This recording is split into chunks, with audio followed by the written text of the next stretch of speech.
broadcasting live from the Business Radio X studios in Houston, Texas. It's time for Houston Business Radio.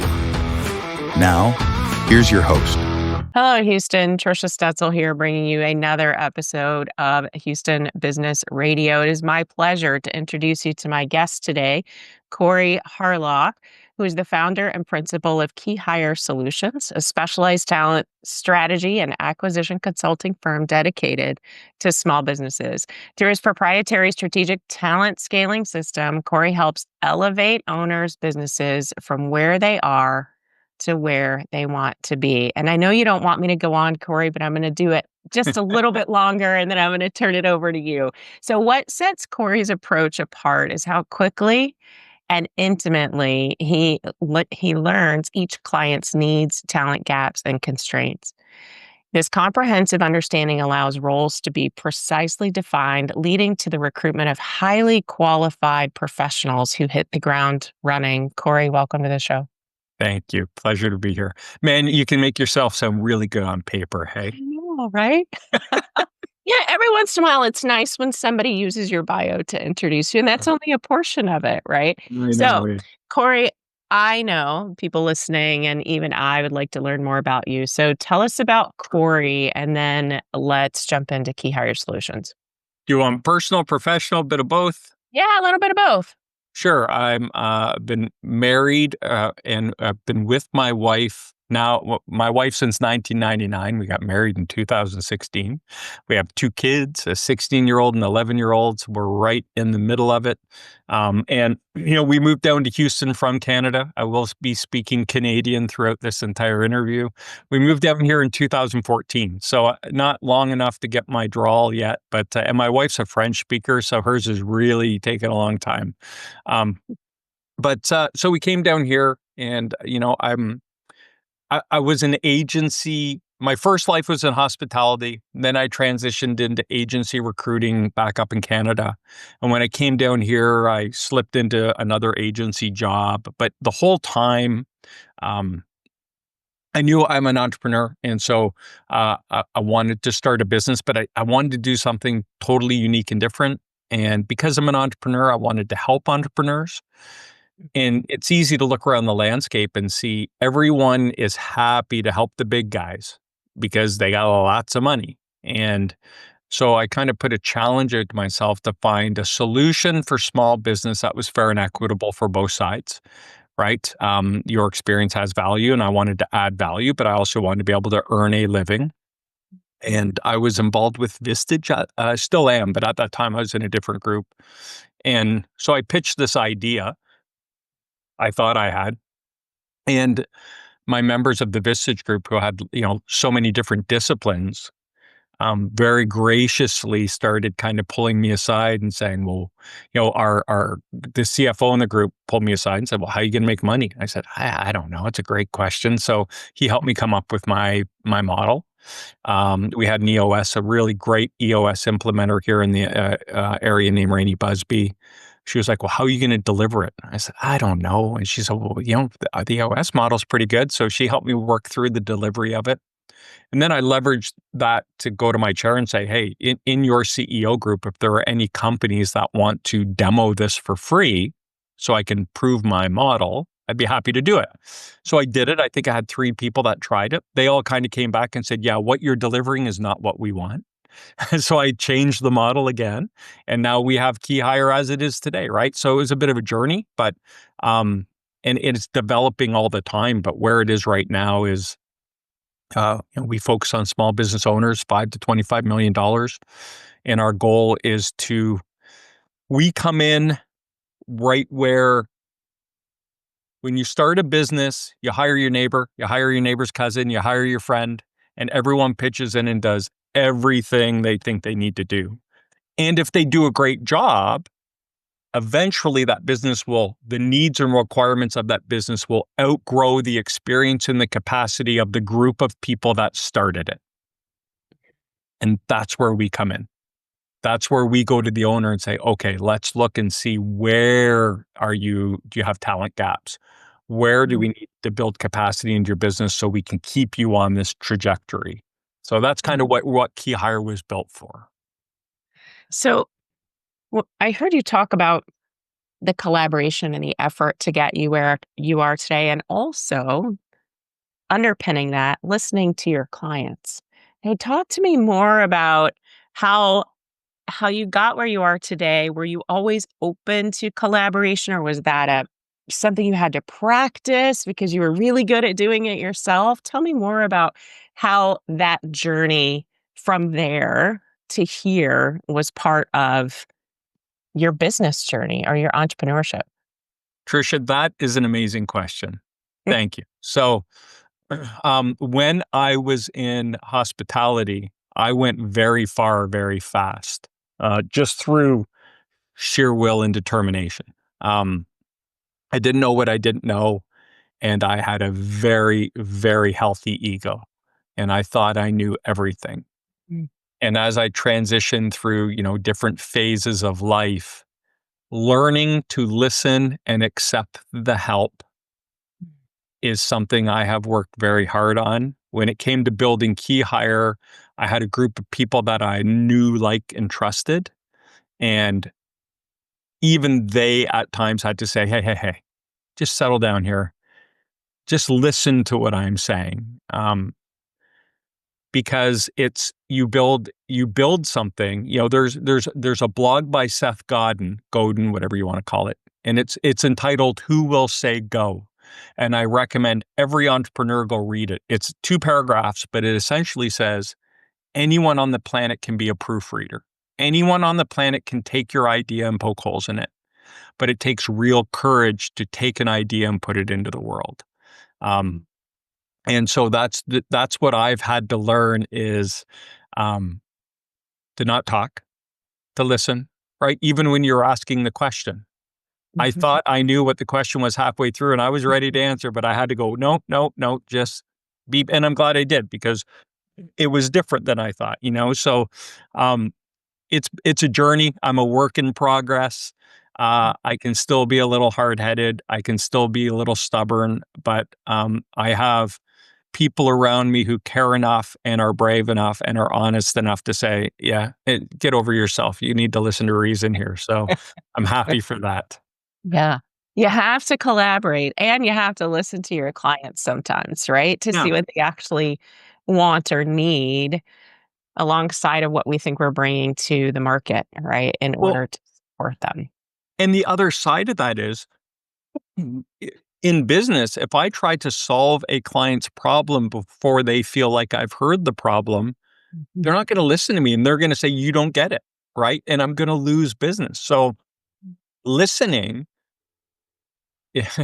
this is not a revelation, right? Listening is a really important skill. And like there are very few negatives to it and tons of benefits to just listening to people and acknowledging them and, and, and letting them know that they've been heard. Mhm. I Yeah. don't think there's a downside to that I can think of. Maybe you can, but No, no, I think I would absolutely agree with you. And there really isn't a downside to listening. And now, as human beings, we get to choose what we take with us and choose what we leave behind, right? The good listeners actually take it all into consideration instead of just neglecting the part that doesn't sound like very much fun or is the hard, right? selective hearing, yeah. And I don't know about you, but I like to let things marinate, right? I like to people will tell me something and I'll say, maybe, I don't know, I don't like it. And then Mhm. you circle back 2 days, 2 weeks, 2 months later, and I've said it to my marketing guy, I've said it to my EA. I know you told me this like 4 weeks ago, and I didn't like it, but it's the right thing to do. Let's go with that. So I'm it listening. takes me a minute to get there. I love that. Okay, so I'm gonna circle back to KeyHire Solutions and Yeah. what you're doing in your business. And what I heard you say was you're helping Good listening, businesses. Trisha. I know, right? And now I'm repeating it back to you. Could you tell I've had some lessons? Right. Um, what I heard you say is that you're helping businesses that have gotten to a point where they've hired their neighbor, they've hired their cousin, they've hired this pile of people that they know and love and trust, and they just can't get to the next step. Right. So my question there is, because a lot of people listening are right there, Mhm. what's their first mistake? Okay. So the first mistake is not taking the time because often they don't have it Mhm. because at that point they're underwater. They're working 60 hours a week. They're taking it home with them. They're stressed out, right? In the key hire vernacular, we have these key owner stages, and we call that the overwhelmed business owner. And a real simple way to think about it is if you imagine a car and all four tires are off the car, right? And so they're looking at this business with all four tires falling off, and they're thinking, I got a problem. I know it's a big problem, and I don't even know where to start to try and fix it. Right. So the first mistake is probably twofold. Number one, someone says to them, "Hey, my neighbor just got laid off, and they were a high level manager with this big company. They'd be great for you." So they splash out a bunch of cash in terms of salary to go hire a big ticket leader without putting the right process in place. And 9 times out of 10, that is great for about 3 months. And then everyone realizes we're paying this person a whole bunch of money and we don't know what they're doing. They don't understand our business. They don't have the right skill set. They're not able to build in the policy procedure capacity to the business we hoped they would. And it's no fault of either side. It's just the right questions weren't asked. Or to save the money, they start hiring people on potential, meaning people without the experience who have that go get 'em attitude, but they expect the results of a seasoned, experienced person. Mm. And then Yeah. and if they do well in the beginning, maybe, their first month or two, they're really taking things on and getting things done and having an impact.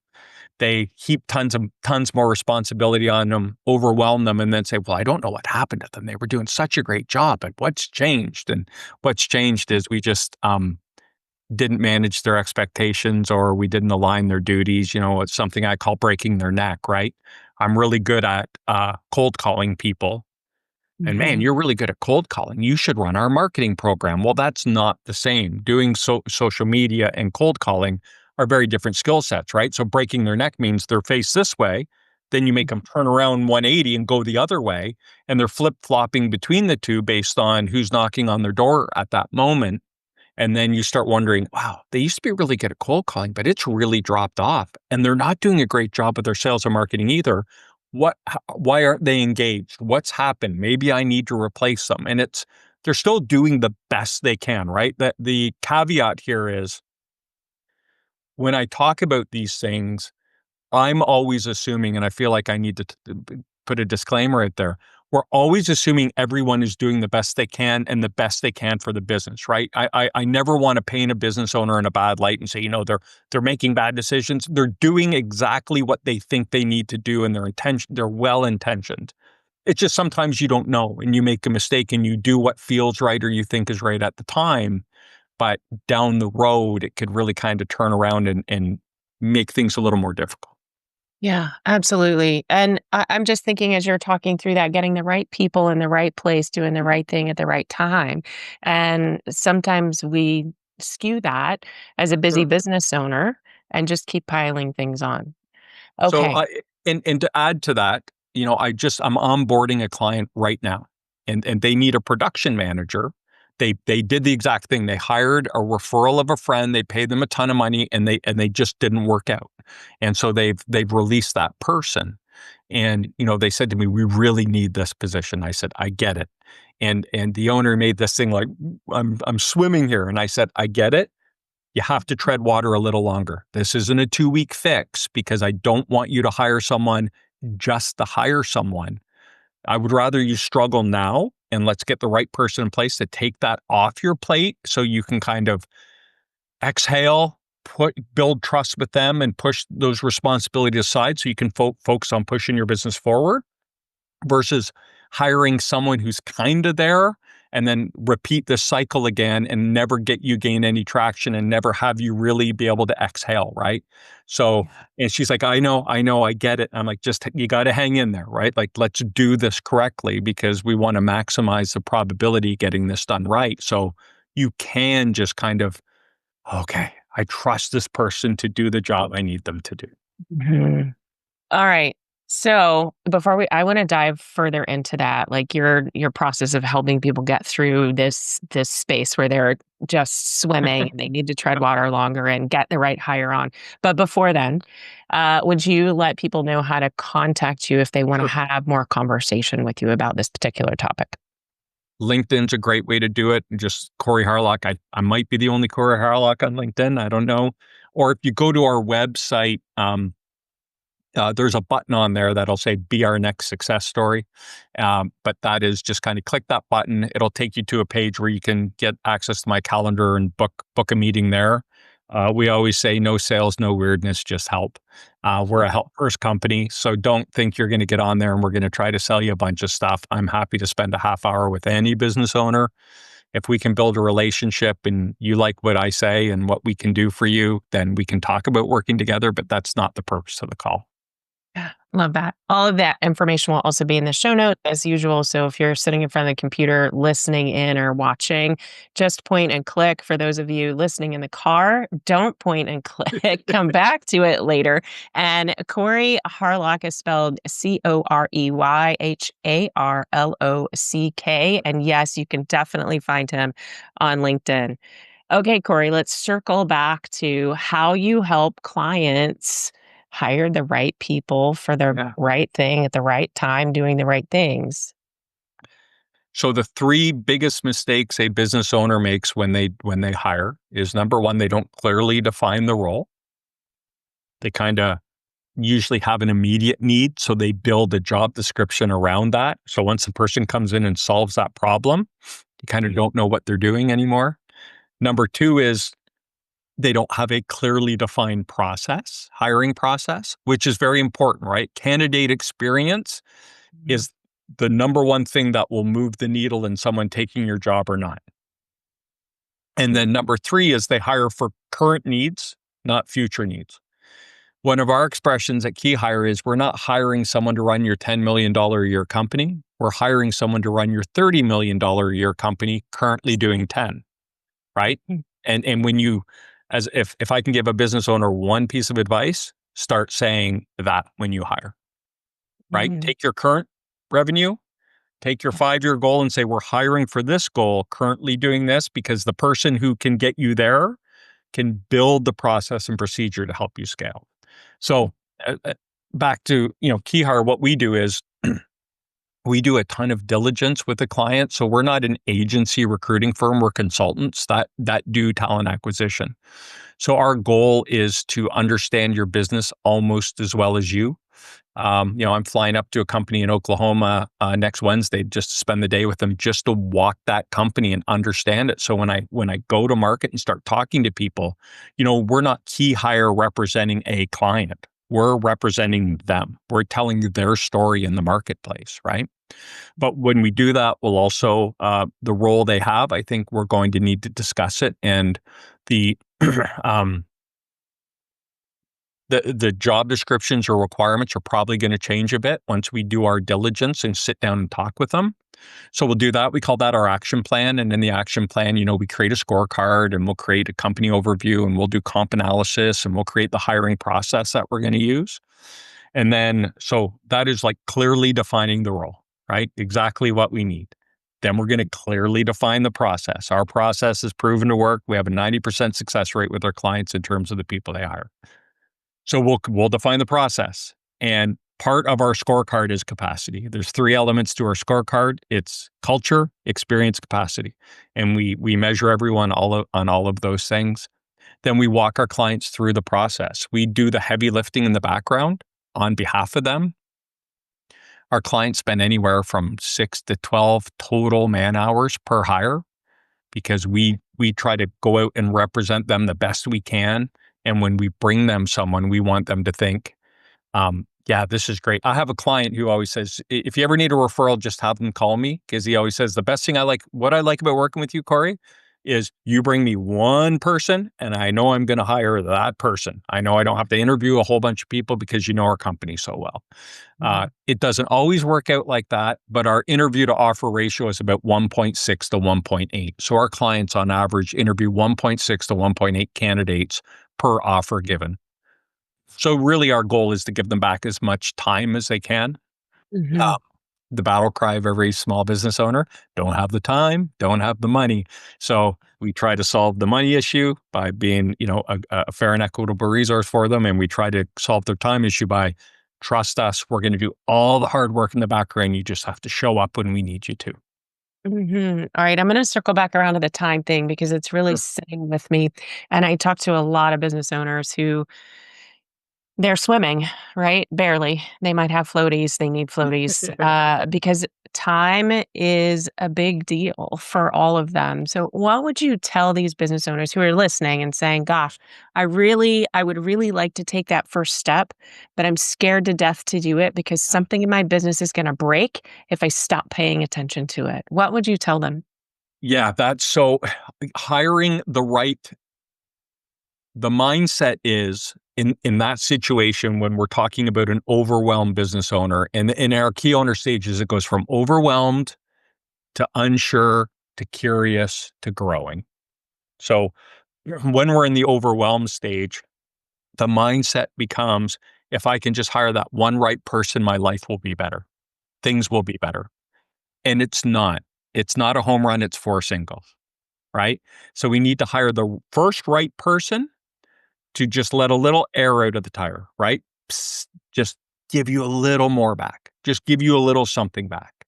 So then we can focus on the next one. And then that next one comes in, and now we're really letting the air out because now we have two main concerns of the business, locked down with professional people that probably know that part of your business better than you do, right? And that's the goal. And so then each one is a continuum, right? So you go from that overwhelmed to unsure, which is, that the unsure, we call those the wobbly wheels. So you know how the overwhelmed or the tires are off the car. Well, now imagine a car with all wobbly wheels. You're going down the road, but it is not a smooth ride, right? And you're thinking, you're still unsure, like, how do I fix this problem? But at least I'm getting some motion out of this. It's not fun. Then the curious business owner, we call that the squeaky wheel. So you can point to the tire. You're still going down the road. Things are okay, but I can point to the tire and go, I know I have a problem there, but I don't know what my options are. How can I fix that? Right. So we want to take them through that. And each stage, sometimes they go pretty quickly, but you see the change in the mindset. I like to say we help business owners redefine what good leaders look like. So once you put a good professional leader in a business and it works, that's where they get curious and they start saying, "Oh, I had no idea they could do all of these things." Now, I usually do, and we just kind of don't talk about it because I don't want them to feel like, well, no, I just need them to do this, right? But then once they see it, they start thinking, well, what if I went out and got some other great leaders like this one?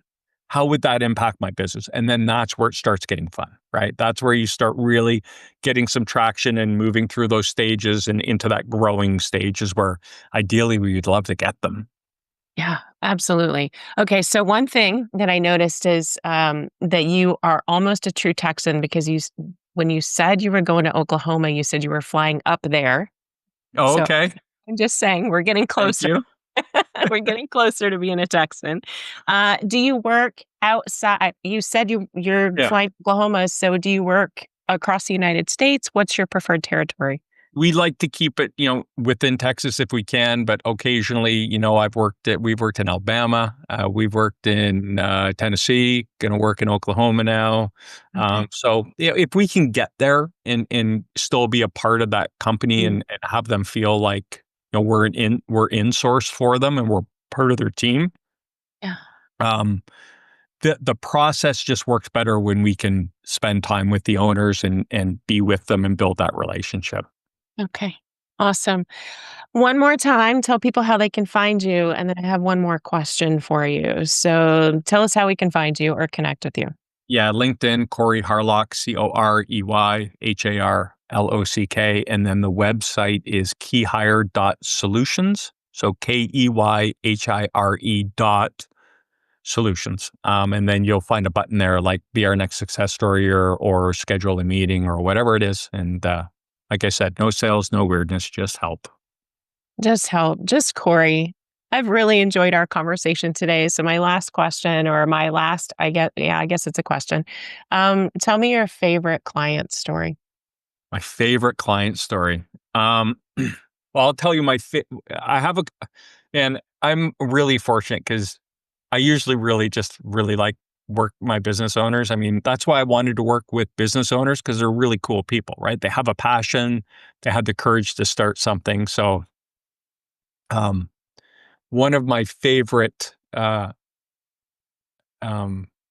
happenings was I have a client. He's in warehouse distribution. He's got a really cool business, and when I first started with him, 2.5 years ago, the first person I put in there was a director of operations for him.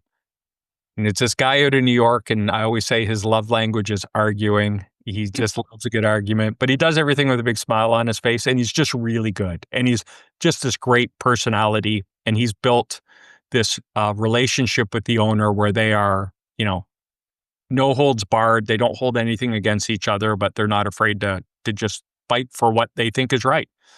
And so we are now in the process of bringing in a director of finance for him.